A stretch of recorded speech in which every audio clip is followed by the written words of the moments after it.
მარჯვათ მეგობრებო, მოკლედ ვისაუბროთ ახლა კოცებზე და მათ სააქციაზე და მათ ორმაგ სტანდარტზე. მოკლედ კოცებისთვის, როდესაც გირგვლიანზე რაღაც მოხდა, ეს ქვეყნის დაქცევა იყო და საშინელება იყო და ქუჩაში იდგნენ, ხოლო ახლა შაქარაშვილის მკვლელები რო გაათავისუფლეს 2 წელიწადში, ეს უკვე რა უნდა ქნა, ძმაო, რაღაც ვადა გავიდა და შეეეხოთ მათ რაღაც შეწყალების ამბავი და ვარ დავტოვებთ ახლა ადამიანში. ეს აქ უკვე დუმან, იმიტომ რომ სკამებზე ზიან და საკუთარი სკამების დაკარგვა არ უნდათ ჯიგრებს. და ეს არის მათი რეალური სახე. მაგალითად გუშინ წინ კოლექტიური ხატიასიჭინავები გახარიას რომ საუკეთესო პრემიერს უძახდნენ, დღეს უკვე უარყოფენ და იძახიან რომ აი მე როდის ვიყავიო კაცო, მე ღარიბასო ფანკლუბშიო. არა და უამრავი ფოტო და ვიდეო არსებობს ღარიბას ფანკლუბში და ღარიბას რო აპრავებს.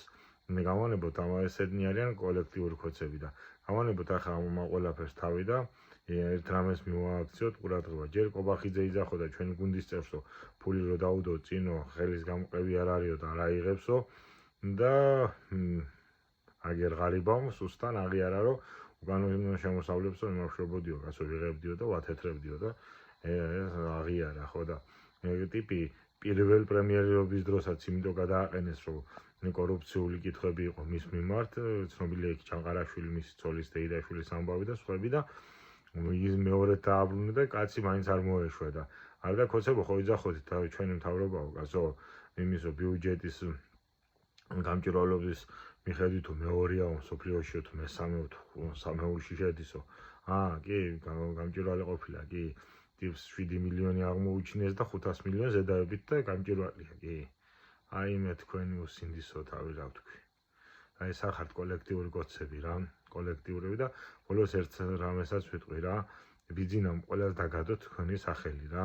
მოკლედ კოცებო, თქვენ შეგიძლიათ, ესე იგი, ფულის გულისთვის, ყველაფრის გულისთვის წახვიდეთ და კაცი მოკლათ წახვიდეთ და რამე საშინელება ჩაიდინოთ, მაგრამ აი სამშობლოს თუ თავგანწირვა იჭირდება ან რაღაცა რუსეთის მიმართ პასუხისგაცემა, ეგრევე ვამბობთ, აბაო მიგინდა, მე შეიძლება კაცო რუსეთთან?